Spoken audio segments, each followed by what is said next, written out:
Hello everyone, કેમ છો બધા? ગુડ મોર્નિંગ, સ્વાગત છે તમારું મારા ન્યૂ બ્લોગમાં. તો અત્યારે છે મંડપ મુહૂર્ત, તો હું રેડી થઈ ગઈ છું. તમે જોઈ શકો છો, જો મસ્ત સાડી પહેરી છે. મમ્મી 1 કલાકથી ફોટા જ પાડે છે. જો તમે એની સાડી મેમરી ફૂલ કરી દેવાની છે ફોટા અને વિડીયો. પછી છે ને ઘરે બેઠા બેઠા ઓનલી પોસ્ટ ઉપર પોસ્ટ કરવાની, ફેસબુકમાં, ઇન્સ્ટાગ્રામમાં, યુટ્યુબમાં. તો બધા કમેન્ટમાં કહેજો કે મારો આ લુક તમને પસંદ આવ્યો, તમને કેવો લાગ્યો મારો આ લુક, એ મને કમેન્ટ કરીને ચોક્કસથી કહેજો. આજે મેં સાડી પહેરી છે એ મેં જાતે ડિઝાઇન કરી છે. તમે જોઈ શકો, મીન્સ કે મેં કરાવરાવી છે, પણ આઈડિયા મારો હતો. બધા કમેન્ટ કરીને કહેજો કે આ સાડી કેવી લાગી તમને, અને જેને બી પહેરવા જોતી હોય લઈ જજો. છૂટ રેન્ટ નો રેન્ટ. હું બોલું છું,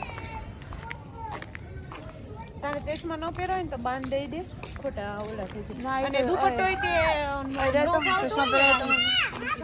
તો ચલો જી, ફાઇનલી અમારું શૂટ પતી ગયું છે. તો હવે અમે જાવીએ છીએ મંડપ મુહૂર્તમાં. તું આવતો ને પેલા. બધા જમવા ગયા છે, બ્રેકફાસ્ટ કરો.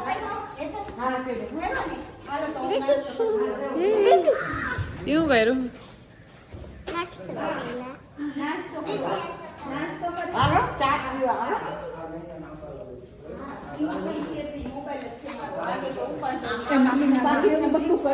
આખી નાડાસડી છે ને, આખી નાડાસડી બાંધવાની હે ને, બસ એટલી. તો હાલો, મારે મીર ને જલ્દી ત્રણેય દેવો છે, બસ એટલી ઉવાડવા કોઈ છે.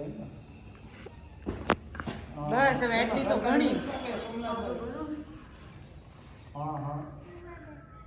બસ હજી વીટોળો પૂરી કરી નાખજે. બસ લ્યો, બસ આટલી તો ઘણી. હાથ ભરાઈ ગયો. હા, એમ આખો હાથ તો ભરાઈ ગયો મારા દીકરા. હાથ આખો ભરાઈ ગયો. હા, એને નથી એટલે તને બાંધી. મારી બદલે ની તને બાંધી દીધી. બે ની બાંધી દીધી મીર તને, બરાબર. હેતલ કાકી ના બેનપણી આવ્યા છે. જો હેતલ કાકી તેમને મળવા જાય છે. તને મળવા હાટુ આપણે હું પડવા લીધી.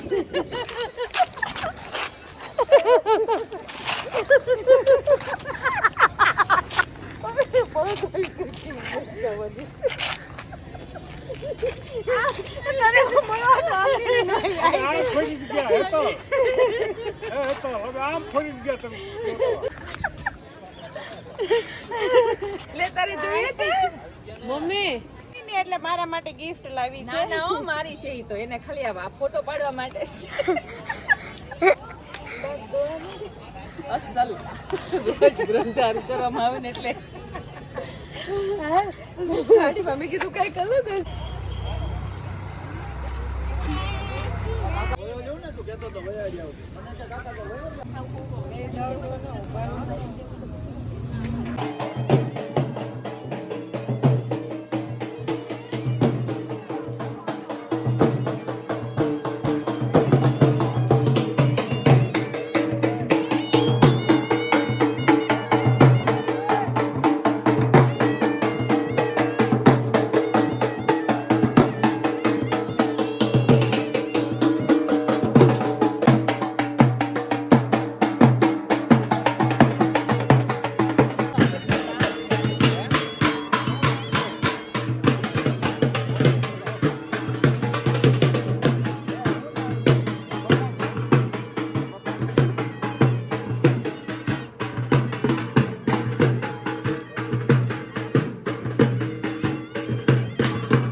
અત્યારે હું અને પપ્પા બહાર નાસ્તો કરવા ગયા હતા.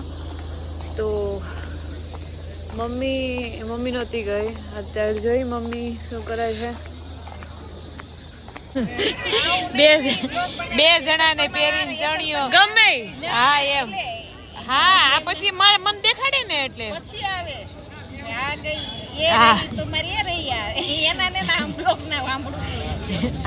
હવાની કઈ કપડા બદલાવતી હતી ત્યારે હેઠી બેઠી ચણિયો મોટો આવી ગયો ને રાજી નો બે